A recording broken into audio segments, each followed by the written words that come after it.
Esto es Oscarizados. Dos personas, muchas películas y un ranking que se nos fue de las manos. Empezamos. Muy buenas. Bienvenidos a Oscarizados, una semana más. Estamos aquí otra vez, esta vez para traer un capítulo, una segunda parte de un capítulo. Si teníamos una deuda pendiente, hemos intentado pasar por encima de ella durante varias semanas. Sí, bueno, para que fuese un poco diferente, no repetir temáticas. Entonces, como teníamos pendiente la segunda parte de los musicales, pues aquí vienen. Creo que esta semana es bastante más ameno para la gente que no le guste tanto el cine antiguo. Nos vamos a pelis cada vez más modernas. Bueno, vamos a hablar de películas fundamentalmente de los años 60. Pero bueno, sí es verdad que los musicales primeros eran de los años 30, 40. Estos son fundamentalmente de los años 60. Pero tampoco lo podemos considerar un cine moderno. Bueno, gran parte de nuestra familia cuando estaban estas películas ya había nacido. A ver, creo que sobre todo son películas más conocidas. Creo que por el grueso de la gente todo el mundo conoce, si no ha visto, todo el mundo conoce estas películas porque forman ya parte de un poco de la cultura popular. Entonces, bueno, creo que son más agradecidas de contar y seguramente más agradecidas de escuchar también. Vamos a empezar. Musicales, parte 2.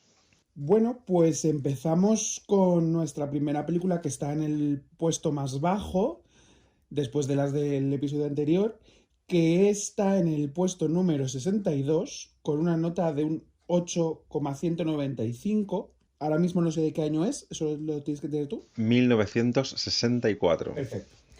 Y nos vamos con My Fair Lady. Vale, antes de nada quería proponerte una cosa que se me ha ocurrido, que tú no sabes que te lo voy a proponer, pero me parece muy guay y mientras vamos hablando y mientras nos vamos desarrollando, me gustaría que pensases y que al final de todo lo comentásemos una escena que para ti te parezca icónica de cada una de las películas que vamos a hablar. Que cuando tú pienses en esta película, ¿qué escena se te viene a la cabeza de cada una de las 5 películas? Y yo ya tengo las mías pensadas, entonces lo comentamos al final, a ver qué te parece y a ver en qué escenas coincidimos. ¿Te parece bien? Vale, lo único, bueno, si cada uno va a decir una, por no decir la misma a los dos, que el que diga primero una, luego, mientras la va contando, que si era la misma, que el otro piense otra, para tener como dos imágenes. Si no la más icónica, pues una que te haya gustado a ti mucho o que te parezca relevante. Vale, bueno, también está bien saber si coincidimos, porque puede ser bastante común, seguramente. Vale, pues nada, voy a empezar con My Fair Lady. Es un musical estrenado en Broadway que está siendo la sensación. Representa, bueno, habla de una chica pobre que es vendedora de flores y un hombre que la encuentra decide mediante una apuesta que es capaz de convertir a esta chica en una chica de alta sociedad, en una dama, y hacerse pasar por ello de manera creíble, ¿no? Esta muchacha se llama Elisa Doolittle y bueno, la actriz que la está representando en Broadway pues es Julie Andrews. Todos la conocemos porque ha hecho grandes papeles como Mary Poppins. Todavía no lo había hecho. Bueno, pero todavía no lo había hecho, pero la conocéis por Mary Poppins, por Sonrisas y Lágrimas. Es la abuela, la abuela de Princesa por Sorpresa. Perdona, es la reina Clarice Renaldi. La gran. Y bueno, pues resulta que hay una decisión bastante, digamos a decir, conflictiva. Claro, ¿por qué me estás hablando de Julie Andrews si no lo hizo Julie Andrews? Claro, ¿por qué? Pues porque Julie Andrews era la actriz que lo protagonizaba en Broadway. Ella junto con Rex Harrison eran los dos protagonistas y todo el mundo estaba contentísimos, era la sensación, pero el señor Jack Warner, el dueño de la Warner, ¿no?, que era productor, pues decide que esta chica pues es una desconocida para el mundo del cine y que no debería de hacer el papel. Aparte no le parece suficientemente guapa y considera que no, ella no.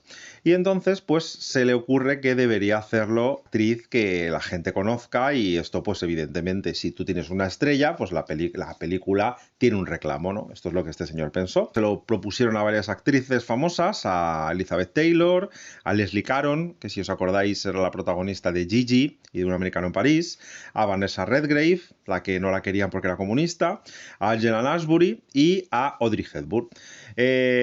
Angela Lansbury, la de la bruja novata, y Audrey Hepburn. Claramente ninguna de las actrices que has dicho cantaba precisamente bien. No, ninguna... Al nivel de Julie Andrews. Bueno, Leslie Caron por lo menos cantaba. Más o menos como Audrey Hepburn. Y el resto ni cantaban. Entonces, bueno, todas hacen un pacto, porque a todas les parece como muy mal que no le den el papel a Julie Andrews, y hacen un pacto de, vamos a decir todas que no. Entonces Elizabeth Taylor, que era muy larga ella, pues dijo, pues yo acepto, a mí ni pacto ni nada, yo quiero hacerlo. Entonces, claro, de esto se entera Audrey Hepburn y dice, no, mira, para que lo aceptes tú, lo acepto yo, porque nadie se va a creer que tú eres una chica inocente. Entonces, pues lo acepta Audrey Hepburn y es la que se queda con el papel. Pero claro, si nadie se cree a a Elizabeth Taylor haciendo de chica inocente, yo tampoco me creo a Audrey Hepburn haciendo de macarra y de chunga, porque no se puede ser más cándida, más dulce, y esta chica hablando basto e intentando parecer una rabalera, la verdad es que tampoco es creíble. Tampoco se me viene a mí a la cabeza una imagen parecida de Julie Andrews, que es todo dulzura. Sí, posiblemente tampoco, pero desde luego a Audrey Hepburn yo no me la termino de creer nunca. Creo que lo habría hecho muy bien Barbara Streisand. Sí, Barbara Streisand todo lo hace bien. Todo lo hace bien. Pero tampoco era guapa. Y entonces ya Warner no la querría. Un beso para Barbara Streisand. Bueno, esto podría haber sido una buena idea, pero Audrey Hepburn no canta. O por lo menos no canta muy bien. Cosa que el papel requiere, tiene bastantes canciones, bastante líricas y complejas, y Audrey Hepburn pues no daba la talla para esto, cosa que Julie Andrews sí hacía y hacía muy bien. Bueno, canta una sola canción, sin doblarse. ¿Cuál es la que canta ella? Ya verás. Henry Higgins. La única canción que me parece destacable de la película, por cierto. Entonces, bueno, como Audrey Hepburn no canta, pues deciden contratar a una chica que se llama Marnie Nixon. Marnie Nixon. A ver, Audrey Hepburn sí cantaba, lo que pasa es que no tiene voz para cantar al nivel que este personaje requiere. Claro, son canciones muy líricas y vocalmente complejas, y Julie Andrews canta muy bien y canta ese tipo de canciones, pero esta chica pues no lo canta, Audrey no. De hecho, los doblajes de estas canciones van a ser un hilo conductor a lo largo de todo este podcast, porque hay voces que se van a compartir de una película a otra, tanto en inglés como en español. Ya nos iremos metiendo en ello. La dobladora de Audrey Hepburn es la misma que doblará luego a Natalie Wood, y bueno, ya iremos hablando de ello, pero digamos que será una chica que tiene mucho trabajo en los musicales, porque deciden coger a actrices que no cantan para hacer musicales. Bueno, esto podría haber sido una buena idea, pero al final resultó ser la revancha. La revancha vino en la gala de 1964, como hemos dicho, en los Oscar, cuando Audrey Hepburn ni siquiera es nominada, cosa que a Jack Warner le parece muy mal y le manda una carta diciéndole que le parece muy justo que no haya sido nominada. Y de pronto Julie Andrews protagoniza una película que se llama Mary Poppins y le da el Oscar a Mejor Actriz Principal. Se convierte en la sensación del año y bueno, esto es un golpe en los morros para Jack Warner, no para la pobre Audrey Hepburn, que ella no es culpable de nada de esto, pero se queda sin nominación y su contrincante, vamos a decir, al final se lo lleva por otra película. Y me parece todo totalmente kármico, la verdad. Sí, es una justicia divina muy chula. Las mejores críticas son para Rex Harrison, el que hace del profesor Higgins, actor inglés muy reputado, que había sido nominado el año anterior por Cleopatra. Esta vez, pues su interpretación le vale el Oscar a mejor actor. La película está dirigida por Josh Cukor, que es un director de obras de arte del cine de toda aquella época, como son Historias de Filadelfia, Luz de Gas, Ha nacido una estrella. Bueno, y digamos que My Fair Lady pues está dotada de toda esa elegancia que este director nos venía acostumbrando. Pues esto digamos que es ya la explosión absoluta de buen gusto, de saber hacer. Fueron 12 nominaciones para esta película, ganó 8, entre ellas mejor película, mejor director, mejor actor principal. Esto además supone para la Warner un hito, ya que desde 1943 por Casa Blanca la Warner no ganaba un Oscar a mejor película. Fueron más de 20 años de sequía para la Warner, y para ellos evidentemente esto fue un exitazo. Lo que ocurrió con las actrices enfadó a Warner, enfadó a Cukor, porque les pareció muy injusto que Audrey no estuviera ahí. Claro, las competidoras pues aparte fueron Kim Stanley, fueron Anne Bancroft, que había ganado más el Globo de Oro, el BAFTA, venía de ganar Cannes, y Debbie Reynolds, que además tenía el apoyo de los periodistas y de la NASA. ¿De la NASA? De la NASA. Había protagonizado Debbie Reynolds una película que se llamaba Molly Brown siempre a flote, y esto pues les pareció muy guay. Ay, ¿sabes quién es? No sé cuál es. Es la historia de la insumergible Molly Brown, que es el papel de Kathy Bates en Titanic. Ah, es verdad, es verdad, es verdad. Pues su personaje Molly se lo ponen a una de las naves de la NASA como homenaje a este personaje. Entonces causó sensación, por supuesto, y consideraban que Debbie Reynolds debía haber ganado el Oscar. También la crítica no lo ganó, nunca lo ganó. Debbie Reynolds, que para quien no lo sepáis, es la protagonista de Cantando bajo la lluvia y la madre de la princesa Leia. También es la madre de Grace en Will y Grace. Sí, bueno, eso es una serie, lo de la princesa Leia es en la realidad, es la madre de Carrie Fisher. Ya, pero es uno de los personajes más conocidos de ella ya siendo mayor. Y este año además supuso el despegue de James Bond. ¿De cuál de todos ellos? James Bond contra Goldfinger. Y además, una cosa muy curiosa, estuvo nominada una banda sonora de una película que se llama Qué noche la de aquel día, y la banda sonora era de los Beatles. O sea que los Beatles también estuvieron nominados al Oscar. Además, esa banda sonora fue hasta ese momento la banda sonora más vendida de la historia del cine. Luego vendía Titanic, vendía Guardaespaldas, pero hasta ese momento se convirtió en la banda sonora más vendida de la historia. Y otro momento importante de ese año es que había una película nominada, protagonizada por Peter Sellers, que se llamaba Teléfono Rojo, Volamos a Moscú, en la que él hacía 3 papeles. Estuvo nominado también por ello. Y bueno, fue una película sobre la Guerra Fría que fue de clave de humor, dirigida por Kubrick, y fue una sensación esa película. De hecho, se considera una de las favoritas. Aquí vuelvo a nombrar a mi padre, que es una de sus películas favoritas, que le habría gustado seguro que ganase mucho más que My Fair Lady. Y luego había otra película que era protagonizada por el dúo Barton O'Toole, que bueno, hicieron una película que se llamaba Beckett, sobre un drama de época, que dicen que es uno de los dúos que mejor ha funcionado en el cine. Ninguno de los dos ganó, pero bueno, parece ser que quedó a la posteridad ese dúo en esa película. Y contar una anécdota curiosa sobre la actriz que ganó el Oscar, la mejor actriz secundaria, que era una chica griega, que se llamaba Lila Kechua o algo así, no lo sé pronunciar muy bien, mi griego está oxidado. Y resulta que lo gana por la película Zorba el griego, pero parece ser que que nadie sabía pronunciarlo, y la chica no se dio ni por aludida, no subió al escenario ni nada, tuve que decir, oye, que lo has ganado tú. ¡Ja! Es que como no han dicho bien mi nombre, pues no sabía que era yo. Y por primera vez en la historia, ninguno de los 4 actores premiados es americano. Anda. Esto no había pasado nunca, y ya sabemos que a la academia esto le gusta regular, claro. ¿Qué vamos a hacer? Bueno, creo que My Fair Lady además pertenece a esa última época en la que los grandes musicales llegaban a España con todo traducido, canciones incluidas, y esa solemnidad de producción diseñada para que nadie pudiera dudar de que estaba viendo una película importante.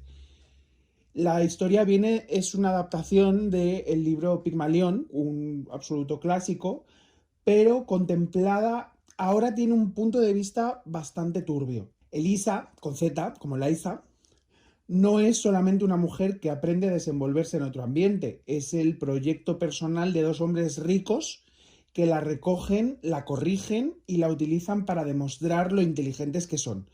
De hecho, hay una crítica bastante grande a Red Harrison, que aunque gana el Oscar y alaban su interpretación, se habla de que la trata muy mal durante la película, la humilla mucho, la habla en un tono muy despectivo, y se criticó mucho la manera que tiene, no solo de tratarla como una persona inferior. ¿Hablamos de actor o personaje? No, del personaje, de cómo el personaje trata al personaje, Sí, no o sea, no los actores, es bastante desagradable, sino de cómo él, dentro de la película, su personaje trata tan mal a Elisa. De hecho, Higgins no está especialmente interesado en lo que ella quiere, sino en probar que puede fabricar una dama aceptable para su propia clase social. Como si una mujer fuera un jarrón al que hay que quitarle el polvo y colocarlo en cualquier sitio.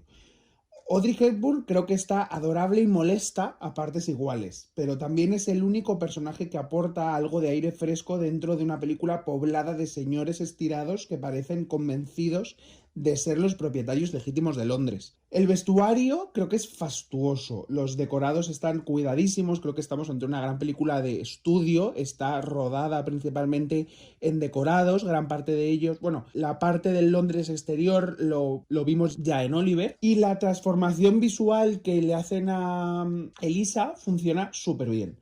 El problema es que dura casi 3 horas y salvo un par de números más ligeros, se hace tan pesada como aparenta.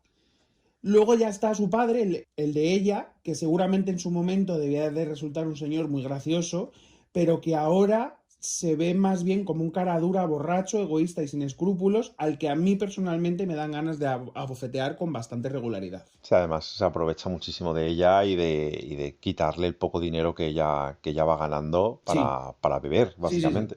Entonces la pregunta es, ¿esta película por qué gana? ¿No? Pues esto me lo tienes que responder tú. Pues es que estamos en un momento cinematográfico de mucho ego, ¿vale? Son los años 60. Claramente es la década de los musicales. 10 de las películas que componen la década, 5 son musicales las que ganan. Mm. Entonces estamos en un momento donde el musical es una explosión de éxito absoluto. Hablaremos de la de 1961 en esta gala. Ahora estamos hablando de 1964, la siguiente de la que tú vas a hablar es 1965. Tenemos también Oliver, de la que ya hemos hablado también esta década. Entonces es una década donde el musical es el éxito asegurado. La producción y dirección de Cukor es impecable, todo brilla, como has hablado tú, los decorados, el vestuario, la fotografía, por supuesto, la música, todo funciona bien y es puro refinamiento.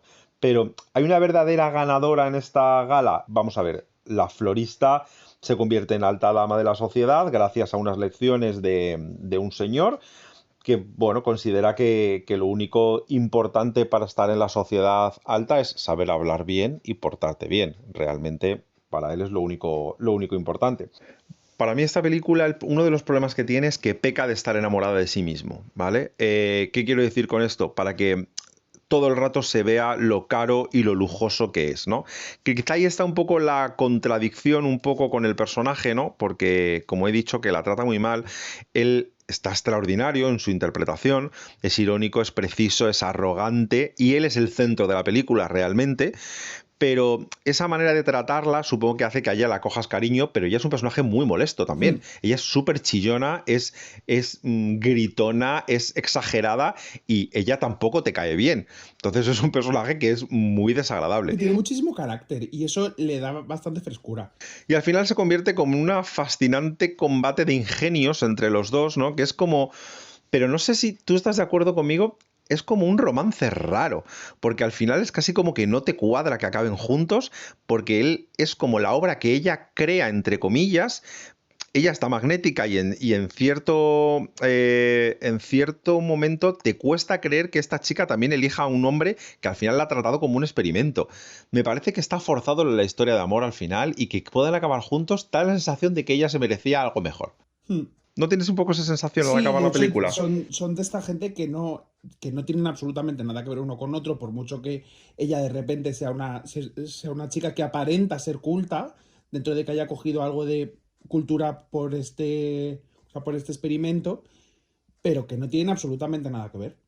Es verdad que es una película que nos abre... Y que ni siquiera se caen muy bien. No se cae nada bien. Es una película que abre una ventana a un tipo de cine muy de los 2000, muy de los 90. Un hombre que saca a una chica de una sociedad o de una situación precaria para, bueno, hacer algo mejor de ella, entre comillas, ¿no? Pues tenemos Pretty Woman, tenemos Miss Agente Especial, tenemos Princesa por Sorpresa.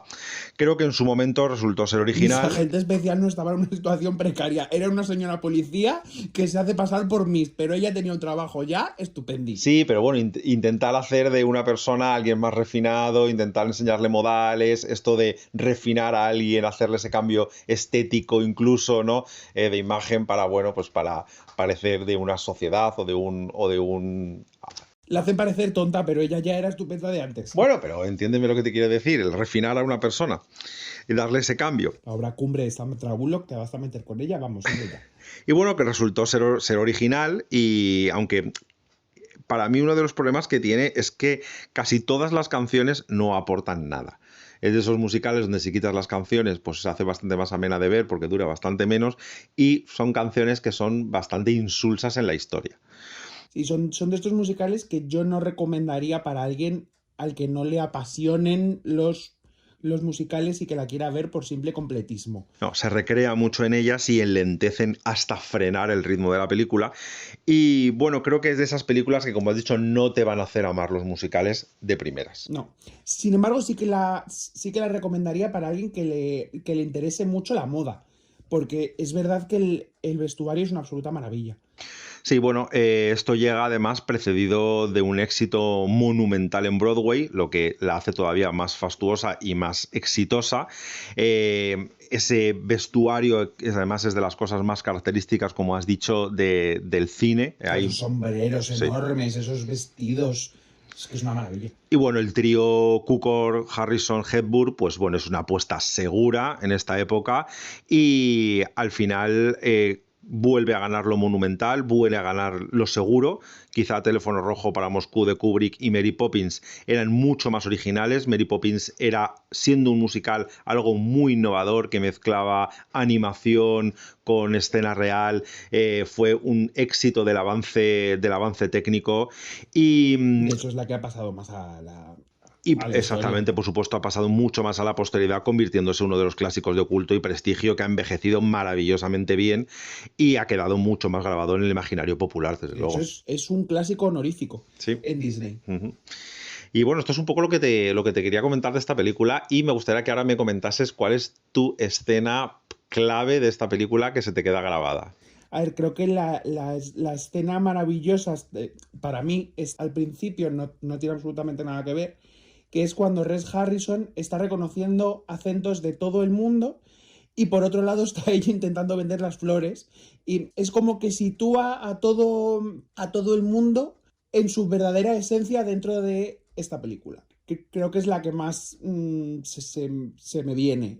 Si no puedo nombrar ningún número musical, que tampoco destacaría ninguno, la verdad. A mí se me vienen dos, se me viene, bueno, cuando ella aparece vestida de blanco con la Pamela y con el Sí, paragüitas este de sol y tal, que además ese traje es espectacular y sí, posiblemente el más icónico de la es el de la película. portada, de hecho. Y me quedo también cuando le está enseñando dicción, las clases de dicción, que me parecen bastante graciosas ese momento. Sí, además es cuando usan la lluvia en Sevilla, es una absoluta maravilla. Entonces me parece un momento Hay bastante toda una destacable. canción sobre eso. Sí, es un momento bastante destacable. Además, esa frase se usará también en Irma la Dulce para Mm. enseñarle a él a hablar para parecer un lord. Y Espero, ya no se pronuncia las leyes así. espero que en algún momento hablemos de esa película, porque me parece genial de Irma la Dulce. Y bueno, me quedo con esos dos momentos de la película y de la madre de él, que no lo hemos nombrado, que Sale muy poco, es sale muy verdad. poquito, pero estuvo nominada al Oscar y es un papel bastante gracioso. La madre que está en contra de él totalmente Sí, y la porque apoya le pone mucho a ella, freno. sí. Y bueno, hasta aquí esta película. Bueno, espérate, yo tengo una curiosidad estupenda que es la que nos va a hilar todo el podcast y es sobre el doblaje en castellano. En la versión original, las canciones de Audrey Hepburn fueron interpretadas, como has dicho, por la cantante Marnie Nixon, que es una gran desconocida. Es como la voz negra de las grandes películas para actrices que no cantaban soberbiamente.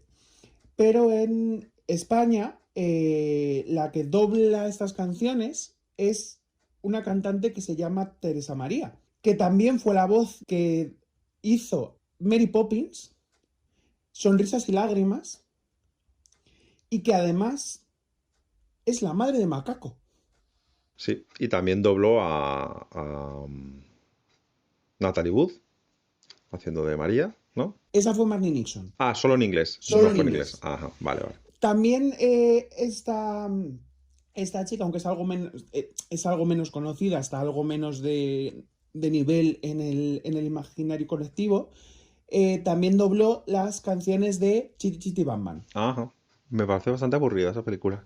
A mí me encantó. Pues es que tú no la tienes cariño porque no la viste cuando eras pequeño. Puede ser. Esto es otra cosa que podríamos comentar, que es estas películas que tienes cariño cuando eres pequeño, pero que si las descubres cuando eres mayor, vamos fatal. Vale, llevamos media hora y hemos hablado de una película, ¿eh? Ya es que te enrollas mucho, pero bueno, ha estado todo bastante interesante. Bueno, pues pasamos a nuestra siguiente película. Es la de un año más tarde. La película del año 1965 ocupa el puesto 50 de nuestro ranking con un 8,328 y la película es Sonrisas y Lágrimas. Sí, pues de Sonrisas y Lágrimas tenemos bastante que comentar porque es una película que todo el mundo o ha visto o dice que ha visto. Entonces, mi pregunta, Fernando, la primera que se me viene a la cabeza es, ¿por qué este pastelón ganó el Oscar a Mejor Película? Creo que es una de esas películas que ganaron bastante con un segundo visionado. Ya Yo ya la había visto por lo menos una vez y Javi es de las que había visto mucho. Es que de pequeño me encantaba, no sé por qué, pero me encantaba esta película de pequeño. Ya lo pienso que me parece un poquito infumable. Y creo que ganaron con este segundo visionado porque ya llevábamos muchas películas vistas, teníamos el ojo mucho más entrenado y seguramente estábamos más preparados para apreciar todo lo que se hace bien.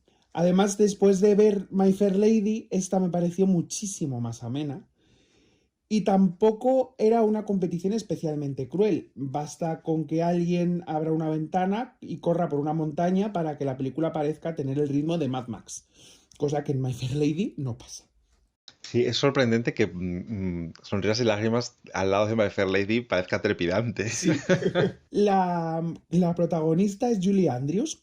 Es una chica encantadora, impulsiva, divertida y con una incapacidad evidente para adaptarse a la vida de un convento. De hecho, seguimos sin saber muy bien cómo acabó allí. Las demás monjas tampoco parecen tenerlo demasiado claro, ya que se pasan una canción entera tratando de decidir qué van a hacer con ella, que es una forma musicalmente maravillosa de decir que no la aguanta ni un segundo más. Claro, esta señora todo el día cantando por ahí. María acaba como institutriz de los 7 hijos del capitán Von Trapp, un viudo que ha convertido su casa en la extensión de la marina y educa a sus hijos mediante silbatos, horarios y disciplina militar. Protagonizado por Christopher Plummer interpreta al capitán con una mezcla bastante eficaz de autoridad, elegancia y cara de estar preguntándose qué decisiones profesionales le han llevado a cantar rodeado de niños. Estoy seguro que Christopher Plummer dijo: yo, ¿por qué estoy haciendo esto? De hecho, Christopher Plummer nunca ocultó que la película le parecía demasiado edulcorada y llegó a referirse a ella como The Sound of Mucus. ¿Sabes qué pasa? Que era un señor tan educado que nunca dijo me parece un pastel, pero sí, reconociendo lo pensaba. que le aburría, aunque con los años rebajó bastante su desprecio y habló con más afecto de la experiencia y de Julie Andrews. Es posiblemente el trabajo por el que más se le recuerda, muy a su pesar, lo que demuestra que uno no controla qué parte de su carrera decide optar el público. Está claro. Y aquí te pregunto, ¿tú ves a Christopher Plummer incómodo o crees que precisamente es esa distancia la que le viene bien a su personaje? A ver, ¿sabes qué pasa? Christopher Plummer es tan bueno que al final pues te lo crees haciendo de lo que sea. Entonces, supongo que para él esto además no debió ser un gran reto interpretativo, porque bueno, su papel es muy sobrio, pero él me parece que está estupendo. Y ella está estupenda y la película funciona. Lo que pasa es que es un pastelón tremendo. La primera mitad parece una comedia familiar sobre una institutriz que enseña a cantar a unos niños reprimidos, pero la temática es engañosa porque poco a poco aparece el verdadero conflicto, el ascenso del nazismo y la anexión de Austria a Alemania. Hay gente que les soporta tan poco a la familia Von Trapp que esta vez iba con los nazis. Tu padre, por ejemplo. La película no retrata la postura de toda Austria, para nada, sino la resistencia concreta de esta familia. El capitán se niega a aceptar una posición en la marina alemana y entiende que quedarse significaría colaborar con el régimen. Eso aporta una oscuridad bastante inesperada a una película que había empezado con Julie Andrews girando sobre sí misma en una montaña. Ese fondo político es uno de los motivos por los que la película aguanta mejor de lo que su imagen de musical familiar permite sospechar. La tensión va entrando poco a poco, primero mediante conversaciones, banderas y cambios de lealtades, y después con la marcha de la familia y el festival convertido en una vía de escape. No abandona nunca el tono de gran espectáculo, pero introduce una amenaza real que modifica todo lo anterior. ¿Crees que este giro político enriquece o llega tan tarde que parece que han pegado como dos historias diferentes? Creo que al final está un poco forzado cómo meten ahí el tema de los nazis al final, que es que al final como que no te interesa nada con la historia, lo que te interesa es esta señora cómo canta a los niños y el padre cómo al final les coge cariño y el padre rebaja lo duro que es y tal y cual, que al final lo otro es como tan secundario y es casi anecdótico, diría. Entonces es verdad que me parece que está un poco ahí metido con calzador al final. Bueno, pues si no lo sabías, además estamos en una historia que está basada en una familia real, en la verdadera familia Von Trapp, aunque se toma bastantes libertades. La María Real no fue contratada como institutriz, sino como la tutora de una de las niñas que estaba enferma. María y Georg, el padre, se casaron en 1927, más de una década antes del Anschluss, y no inmediatamente antes de escapar. Tampoco atravesaron los Alpes andando, sino que salieron de Austria en tren hacia Italia, porque de hecho cruzar las montañas desde Salzburgo en la dirección mostrada en la película, lo que habría hecho era acercarles más a Alemania, que era justo el sitio de donde intentaban alejarse. El verdadero capitán tampoco era un padre frío y autoritario, y sus hijos le describieron como una persona afectuosa que tocaba música con ellos. Y parece ser que la María Real, en cambio, parece haber tenido bastante más carácter y peor temperamento que la versión eternamente luminosa de Julie Andrews. La realidad era bastante menos fotogénica, pero probablemente más interesante. La película además adapta el musical de Rodgers y Hammerstein, que eran unos grandes productores, entre ellos como la versión que hemos tenido ahora en Madrid de Cenicienta, que creo recordar que era la versión que se adaptó en una película de bastante bajo presupuesto, que era la de Brandy y Whitney Houston como hada madrina. Está en Disney Plus, la podéis ver. ¿O no? O no. Bueno, se deja ver. Y este musical fue estrenado en Broadway en 1959. Llegó en el momento adecuado para la 20th Century Fox, que había quedado muy tocada por el coste descontrolado de Cleopatra, y Sonrisas y Lágrimas se convirtió en un fenómeno de taquilla enorme que superó durante un tiempo a Lo que el viento se llevó como la película más taquillera de la historia y fue un alivio económico decisivo para el estudio. Pero al final su taquilla no fue tanto ese año, porque ese mismo año la Metro lanza, que me imagino que lo comentarás ahora, Doctor Zivago. Sí. Y Doctor Zivago se convierte en la segunda película más taquillera de la historia. Claro, Robert Wise además supo abrir muy bien el musical teatral y utilizar Salzburgo y los Alpes para que la historia no pareciera encerrada en un escenario. El montaje de Do Re Mi, por ejemplo, sirve a la vez para enseñar la propia ciudad y mostrar cómo va creciendo la relación entre María y los niños. Julie Andrews venía de hacer Mary Poppins, por la que había ganado el Oscar el año anterior. En los Oscars, Sonrisas y Lágrimas consiguió 10 nominaciones y ganó 5 premios. Película, dirección para Robert Wise, montaje, sonido y adaptación musical. Sus competidoras a mejor película fueron Doctor Zivago, Darling, El barco de los locos y El ingenuo salvaje. De aquí quitando Doctor Zivago, el resto ni las conozco. Darling es por la película que ganó el Oscar Julie Christie, que además de ella estar estupenda en esta película, No sé quién es Julie Christie ahora mismo. pues aparte de estar estupenda, hay como un hito, a ti que te gusta hablar también de vestuario, no hace tanto que la minifalda se lleva, y parece ser que Julie Christie lleva una minifalda en la película que le hace lucir unas piernas pues muy bonitas, y fue una sensación que a partir de ahí todas las chicas querían ir como Julie Christie, porque bueno, parece ser que fue un exitazo eso. Aparte del papelón, por supuesto, ¿vale? Pero esto destacar como cosa de la posteridad, pero el papel que hace Julie Christie es una pasada en esta película. Y, Pues me apunto. Y luego comentar también que estaba Rod Steiger nominado este año, que había estado ya nominado por La Ley del Silencio, y luego ganaría un poquito más adelante el Oscar, y se considera junto con Marlon Brando uno de los mejores actores de esta época. Y también estaba Laurence Olivier nominado, que había hecho Otelo, que como le fue muy bien con Hamlet, pues dijo, pues ahora Otelo. Esta vez no ganó, pero bueno, ahí quedó.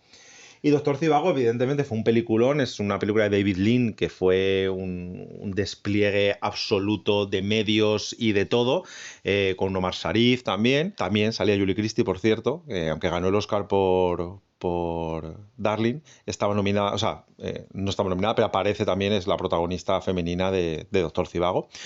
Y bueno, es un peliculón, lo que pasa es que dura 190 minutos y se hace intensita y se hace pesada. Bueno, como hemos dicho, el gran duelo era entre estas dos películas. Ambas tenían 10 nominaciones y ambas terminaron con 5 premios. Fue un empate técnico. Julie Andrews estaba nominada como mejor actriz, aunque perdió, y Christopher Plummer ni siquiera fue nominado. La gala fue celebrada en 1966 y presentada por Bob Hope, una de tantas, porque fue el que más galas presentó. Pero una cosa muy chula, cuando Jack Lemmon iba a dar el último premio, el de mejor película, le interrumpieron, el presidente de la academia, para darle una medalla a Bob Hope por la labor que estaba haciendo a los Oscar y bueno, reconocer también al maestro de ceremonias de tantos premios durante la gala. Y, curiosamente, es la primera gala que se emite en color. Creo que su permanencia se explica sobre todo por las por las canciones. Quizá no sea una película que mucha gente coloque espontáneamente entre sus 10 favoritas, pero casi todo el mundo reconoce Do Re Mi, My Favorite Things o Edelweiss. O la propia canción que da título a la película, que es en la que María está dando vueltas como una loca. Y ha terminado formando parte de la memoria colectiva, aunque no todos recuerden haberla visto entera. Y Julie Andrews es fundamental. Está encantadora sin resultar completamente ingenua, divertida sin convertir a María en una caricatura y conseguir que una película de casi 3 horas avance con bastante ligereza. La película es sentimental, sí, pero no es tonta. Bajo las canciones, los niños y los paisajes hay una historia sobre una familia que debe decidir si conservar su comodidad o negarse a colaborar con aquello que considera inaceptable. Por eso creo que ha ganado con el tiempo y es una producción grande, familiar, pero dentro hay más película de lo que su imagen de postal alpina deja ver. Yo te quería comentaros una cosa un poco tonta, pero me pareció curioso. Es la gala que más frío hizo de la historia del cine y todas las actrices tuvieron que ir con unos abrigos blancos tremendos y esto dijo Edith Head que esto era un horror, que quedaba fatal en televisión, que deslucía toda la parte estética y toda la parte glamurosa de la gala, que fuesen todas con esos abrigos blancos. Para los que no lo sepáis, Edith Head es posiblemente la responsable de los looks más icónicos de la historia de el cine. O sea, es como la Miranda Priestly de entonces. Uh-huh. Y bueno, pues estaba enfadadísima y dijo que esto parecía una versión de Navidades Blancas, porque iban todas con esos abrigos de bisón y de pieles blancos que evidentemente no dejaban de ver los grandes looks y vestidazos que ella había preparado para esta gala. Me tienes que dar tu escena de sonrisas y lágrimas, no me la has dado. A mí de las que más gracia me hace es la canción de las monjas. De las monjas. Sí. Vale, a ver, yo como escena evidentemente me Que quedaría... además está sin doblar. Como escena me quedaría con Do Re Mi, creo que es la escena más icónica. Más que la de la montaña. Sí, le crea esos vestidos a esos niños, esos trajes con las cortinas verdes y tal, y se los lleva a todos a cantar y les enseña notas musicales. Creo que eso ha pasado a la posteridad, esa escena es icónica del Porque cine. un señor con tanto dinero no tenía para sus hijos para comprarles vestidos, que lo tiene que hacer esta pobre con las cortinas. Porque lo que no quiere es que tuviesen ropa para mancharse. La ropa que ellos llevan es muy elegante y ella quiere que tengan una ropa para ir al campo, y es lo que ellos no tienen. Pero ya sé que no es de las más famosas, yo me quedo con la canción de Buenas noches, que me parece genial. Adiós, adiós, auf Wiedersehen, goodbye. Me encanta cómo les dan cómo se despiden todos los niños para irse a la cama. Me parece el sumum del repollismo absoluto. Sí, pues estamos ante la canción tipo de vamos a meter una escena que frene la película a 0 kilómetros por hora. O sea, no pasa absolutamente nada más que estos niños se van a la cama. Pero me parece de un repollismo, es el vamos a la cama versión los Alpes. Me parece maravilloso. Son 7 niños, se van uno por uno. Bueno, párate ahí. Como esto nos está quedando larguísimo, vamos a dividirlo y vamos a dejar las 3 películas que quedan para la semana que viene y hacemos un musical parte 3. Y vamos a comentar aquí una nueva sección que nos hemos sacado de la manga en este mismo instante. Que es las menciones especiales a musicales que estuvieron nominados al Oscar y nunca ganaron el premio. Algunos creemos que son importantes como para que por lo menos oigáis un poco de ellos. Entonces, bueno, vamos a empezar. El primero es La calle 42, un musical de 1933. Si hablamos del musical cinematográfico como tal, y como lo entendemos hoy, pues La calle 42 es uno de esos lugares o musicales por los que hay que empezar. La historia, de hecho, es casi un molde de todos los musicales que se han hecho posteriormente en el mundo del espectáculo. Es una producción de Broadway, una estrella que no puede actuar, una desconocida que tiene que sustituirla y convertirse en estrella de la noche a la mañana porque la otra está indispuesta. Bueno, vemos que medio Hollywood lleva 90 años haciendo variaciones de este tipo, ¿no? Es una cosa ya bastante recurrente, pero digamos que esto Esto fue la primera vez que se hizo, pero lo verdaderamente importante no era tanto el argumento como Babsy Berkeley y sus números musicales. Berkeley entendió algo fundamental, que si estás haciendo cine no tienes ninguna obligación de colocar una cámara delante de un escenario y fingir que estamos viendo teatro. Eso fue importante y supuso un cambio importante a la hora de ver musicales en el cine. Y así empieza a colocar cámaras desde arriba, convertir en escenas de bailarines en figuras geométricas, mueve la cámara entre ellas, crea unas coreografías a priori imposibles. Bueno, algo que hasta entonces se veía, no parecía que pudiese contemplarse desde una butaca. Y ahí cambia pues, el lenguaje musical cinematográfico como se venía entendiendo. La Calle 42 estuvo nominada a Mejor Película, pero ese año ganó la película Cabalgata, que ya os hablaremos de ella cuando toque. ¿Creemos que debería haber ganado? Pues probablemente no. Pero bueno, resulta bastante divertido que hoy pues La Calle 42 sea una referencia inevitable cuando hablamos de historia del musical, y Cabalgata es una película que básicamente recordamos pues las que las hemos visto por obligación, porque bueno, no ha pasado la historia ni ha trascendido como tal. El siguiente musical del que vamos a hablar es de 1935 y se llama Sombrero de Copa. Bueno, y 2 años justo después llegamos a Fred Astaire y Ginger Rogers. Y si alguien tiene una cabeza, una imagen genérica del musical elegante que se hacía en Hollywood, con ese señor impecablemente vestido y una mujer con un vestido imposible, una pista de baile enorme y 2 personas moviéndose como si la gravedad fuese opcional, seguramente estamos pensando en algo bastante parecido a esta película. Astaire y Rogers hicieron 10 películas juntos, nada menos, pero esta probablemente sea la que mejor resume el fenómeno. Aquí, además, está Chick to Chick, de Irving Melvin, que muchos conoceréis por la versión que hizo Lady Gaga hace poco con este señor mayor que no me sale ahora mismo el nombre. Un beso de aquí para él porque no me sales. Y estaban Ginger Rogers bailando con un vestido de plumas que era precioso y al parecer bastante menos maravilloso para Astaire porque las plumas se desprendían mientras estaba bailando. La película consiguió 4 nominaciones, incluyendo Mejor Película, pero no ganó absolutamente ninguna. Y aquí tenemos bastante menos que discutir porque estaba enfrente a La Rebelión de la Bounty, que a mí personalmente no me gustó mucho. La Academia eligió una enorme superproducción protagonizada por Clark Gable y Charles Lawton frente a una comedia musical romántica. Perfectamente comprensible, aunque lo interesante es comprobar cuál de las 2 películas sigue formando parte del imaginario popular, porque quizá mucha gente no haya visto Sombrero de Copa, pero Astaire y Rogers bailando juntos siguen siendo una de las imágenes definitivas del Hollywood clásico. Y nos vamos con la siguiente, que es una película de 1954 y es 7 novias para 7 hermanos. Esta película me gusta mucho personalmente. Damos un salto de casi 20 años y aterrizamos en uno de los musicales más entretenidos de la época dorada de la Metro. Yo este musical yo no lo he visto. También uno cuyo argumento conviene explicar con mucho cuidado porque quizá a día de hoy no ha envejecido muy bien lo que viene siendo la trama. Tenemos a 7 hermanos que viven aislados en unas montañas y uno de ellos se casa y los otros 6 deciden también que quieren tener esposa. Pero bueno, hasta aquí todo parece coherente, pero el método que encuentran consiste básicamente en secuestrar a 6 mujeres y provocar una avalancha para que nadie pueda ir a rescatarlas durante meses ahí en las montañas con ellas. Entonces, romanticismo clásico de Hollywood, bueno, quizás sí, hoy quizás delito, ¿no?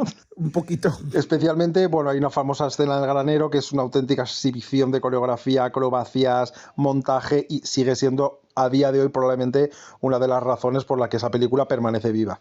Consiguió 5 nominaciones y ganó el Oscar a Mejor Adaptación Musical. Pero Mejor Película fue para La Ley de Silencio, de Marlon Brando y Eva Marie Saint. Y tampoco vamos a hablar mucho de ella porque tocará en su momento. Y bueno, estamos hablando de una película, pues eso, de Elia Kazan y que al final ha sido una de las películas quizá más importantes de la historia del cine negro. Lo curioso vuelve a ser que 7 novias para 7 hermanos ha mantenido esa presencia cultural enorme y aunque hoy la veamos más por disfrutar de los bailes que por pensar en el Código Penal, pues bueno, ha pasado la posteridad y ahí sigue. La siguiente que le vamos a hablar es Funny Girl, 1968, un musical que gana a otro musical. Y llegamos a Barbara. Funny Girl tiene una particularidad bastante impresionante, y es que era la primera película que hizo Barbra Streisand. Primera, y ganó el Oscar a Mejor Actriz. Lo compartió con Katharine Hepburn, y no está nada mal como incorporación al currículum. Ya conté en su momento que de manera ilegal ella entró a la academia. Si lo queréis escuchar, lo tenéis en el capítulos anteriores. Esto no lo vamos a discutir ahora porque no toca. Toca ensalzar a Bárbara y te callas. Streisand ya había interpretado a Fanny Brice en Broadway y la película estaba construida prácticamente alrededor de ella. Se entiende perfectamente cuando aparece Barbra Streisand y durante 2 horas y media resulta bastante complicado mirar a otra persona. Bueno, Omar Sharif le puedes mirar. Además, contiene canciones como People o Don't Rain on My Parade, que terminaron completamente asociadas a ella. La película consiguió 8 nominaciones, incluida Mejor Película, aunque Streisand fue la única victoria. Mejor Película terminó siendo para Oliver, es decir, tuvimos 2 musicales compitiendo por el premio principal y ganó el que ya hemos comentado en nuestros episodios anteriores. ¿Nos parece injusto? A mí me parece tremendamente injusto. Pero sí que resulta interesante porque estamos ya al final de los años 60 y el gran musical clásico empieza a tener problemas y hacer agua. Los gustos están cambiando, Hollywood está cambiando y estas superproducciones musicales enormes que habían dominado durante décadas empiezan a aparecer de otra época. Y 4 años después aparece una película que entiende perfectamente ese cambio. Y es nuestra siguiente película, que es de 1972 y es Cabaret. Cabaret, posiblemente de estos musicales no ganadores, pues sea el más importante de los que vamos a hablar. Dirección, Bob Fosse. Actriz, Liza Minnelli. Actor de reparto, Joel Grey. Fotografía, montaje, dirección artística, sonido, adaptación musical, 8 Oscars. Pero perdió el de mejor película. ¿Por qué? Porque tuvo la malísima suerte de enfrentarse al Padrino. Y contra el Padrino, pues no hay nada que hacer. La gala de 1973 es fascinante porque Cabaret estaba arrasando. Incluso Bob Fosse derrotó a Francis Ford Coppola en dirección, o sea, eso ya es tremendo. Joel Grey, como digo, tuvo que competir contra James Caan, Robert Duvall, Al Pacino, los 3 nominados actores secundarios por El Padrino, los ganó a todos. Bueno, El Padrino ganó a mejor película. Y quizás el problema es mirar Cabaret y pensar que no lo merecía. Podía hablar de nazismo, de sexualidad, de aborto, de decadencia, de antisemitismo, podría ser incómodo, oscuro, adulto y además funcionar bien. Y además tomó una decisión brillante. Prácticamente todas las canciones ocurren dentro del Kit Kat Club. Ya no tenemos personajes paseando tranquilamente por la calle y empezando a cantar porque sí. No, todo está integrado dentro de un musical. Es un musical dentro de un espectáculo. El espectáculo comenta lo que está sucediendo fuera de eso, ¿no? Y así probablemente Cabaret es la gran derrotada de esta lista y evidentemente el Padrino lo merecía mucho más para mi gusto, pero bueno, tuvieron la mala suerte de ser 2 obras importantes coincidiendo en el mismo momento. Y con Cabaret termina también una época. El musical ya no puede seguir siendo exactamente como había sido en los últimos 30, 40, 50 años y a partir de aquí pues hay 2 opciones, transformarse o desaparecer. Y eso lo veremos en la segunda parte. Antes de nada, puestos a hacer trampa, vamos a hacer trampa otra vez, y porque no podemos dejar pasar la ocasión de mencionar una película súper importante y súper icónica que ni siquiera estuvo nominada a Mejor Película. Es una película del año 1952, es de nuestras favoritas y es Cantando bajo la lluvia. Claro, o sea, no podíamos no comentar esto. O sea, estamos hablando de un musical con letras mayúsculas. Cantando bajo la lluvia no ganó, pero tampoco estuvo nominada. La película que hoy parece constantemente entre los mejores musicales jamás realizados, entre las grandes películas de la historia del cine, recibió solo 2 nominaciones. Actriz de reparto para Jean Hagen, que está espectacular, y banda sonora para Lenny Hutton, y no ganó ninguna. Ni película, ni dirección de Stanley Donen, ni para Gene Kelly, ni actor, ni fotografía, nada. Y resulta todavía más curioso porque la película habla precisamente de un Hollywood que está pasando por unos momentos traumáticos de su historia, ¿no? Que es el paso del cine mudo al cine sonoro. Además lo hace utilizando canciones que en su mayoría ni siquiera eran nuevas. Arthur Free, el productor de la película, había sido letrista y muchas pertenecían al catálogo de la Metro. La película construyó una historia nueva alrededor de canciones que el estudio ya tenía. Y de ahí salió algo que parece diseñado desde cero. Gene Kelly va cantando bajo la lluvia, Donald O'Connor destrozándose físicamente en ese numerazo de Making Love, el número de Good Morning épico, o Jim Hagen haciendo de Lina Lamont probablemente uno de los momentos más divertidos y de destrucción auditiva que nos ha dado Hollywood. Y aquí hay una ironía, curiosamente, para los que no la hayáis visto, os cuento así un poquito rápido. Debbie Reynolds interpretaba a una actriz que tenía que doblar a Lina Lamont. Lina Lamont era una actriz que era de cine mudo, que era muy guapa, pero no se manejaba con el cine sonoro. Entonces, Debbie Reynolds es quien la tiene que doblar a ella en la película. Y tiene una voz espantosa. Porque tiene una voz muy fea y cogen a esta chica solo para doblarla. Además no habla ni bien. Pero Debbie Reynolds curiosamente no interpretó todas las partes cantadas que cantaba su personaje, algunas fueron dobladas. Y cuando Katie dobla los diálogos de Lina, dentro de la propia película, la voz que en verdad la está doblando a ella es la de Jim Hagen. O sea, no sé si esto se está entendiendo. Es decir, Jim Hagen interpreta a una actriz que necesita ser doblada, pero es ella quien termina doblando a la actriz que supuestamente la está doblando a ella. O sea, es súper enrevesado. Pero bueno, es como una muñeca rusa, ¿no? Dentro de la película. Bueno, ¿y qué película ganó aquel año? El mayor espectáculo del mundo. Una patata cinematográfica de Cecil B. DeMille, que Cecil B. DeMille es una persona muy importante en el mundo del cine, pero esta película es un bodrio. A mí no me parece una patata, la verdad. A mí sí me gustó y creo que es un despliegue que no vamos a ampliar porque ya tocará. Estoy harto de esos despliegues, de horas y horas de ver desfiles de cabalgatas de Navidad. Bueno, que nosotros pues ya hablaremos de ella, como dice Fer, cuando toque, pero sí se considera una de esas películas más discutidas de la historia del cine. Así que Cantando bajo la lluvia pues no puede entrar oficialmente en esta lista, pero no podíamos pasar por alto hablar de ella. La Academia ni siquiera se dio cuenta de que tenía delante de sí misma uno de los grandes musicales de la historia. Bueno, pues nada, hasta aquí el capítulo de hoy. Pues nos vemos la semana que viene. Sí. Disfrutad mucho del cine. Contadnos si os apetece ver alguna de las que hemos dicho. Y ved mucho cine, que es lo más importante. Que lo paséis muy bien. Hasta la semana que viene. Chao.